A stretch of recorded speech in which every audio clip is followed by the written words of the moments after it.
Je voudrais vous dire que nous ne ferons pas le carnaval des enfants cette année.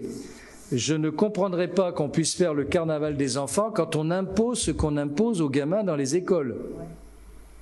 J'aimerais qu'on m'explique comment on peut brasser les populations alors que dans les écoles, les gamins sont interdits d'échange.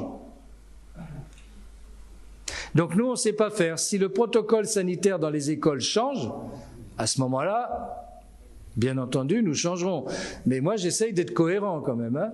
On ne peut pas être dans une caserne, puisque nos écoles sont devenues des casernes, où on impose et faire le carnaval.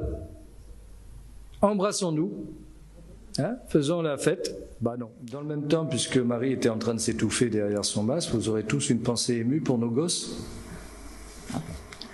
Hein, à qui on impose le masque toute la journée, y compris dans les cours de récréation, et auxquels maintenant on impose la maltraitance supplémentaire du test, dans une sorte de léthargie générale d'acceptation, de soumission, qui est quand même assez consternant. Et si le Premier ministre avait la bonne idée déjà de commencer par lever ce genre de restrictions sanitaires pour les enfants, on nous en serions très heureux. On va former ce vœu-là en début d'année, hein, pour que les gamins qui sont les grandes victimes, hein, et les grands maltraités de la crise sanitaire, beaucoup plus que les adultes qui en ont les inconvénients, mais on est fait pour subir les inconvénients, mais sûrement pas les gosses. Et donc je le dis, je le répète, je regrette simplement que ceux qui étaient très très en pointe pour le poids des cartables à l'école soient aussi silencieux aujourd'hui lorsqu'on maltraite ainsi les gosses. Hein. On n'a pas vu beaucoup de récriminations.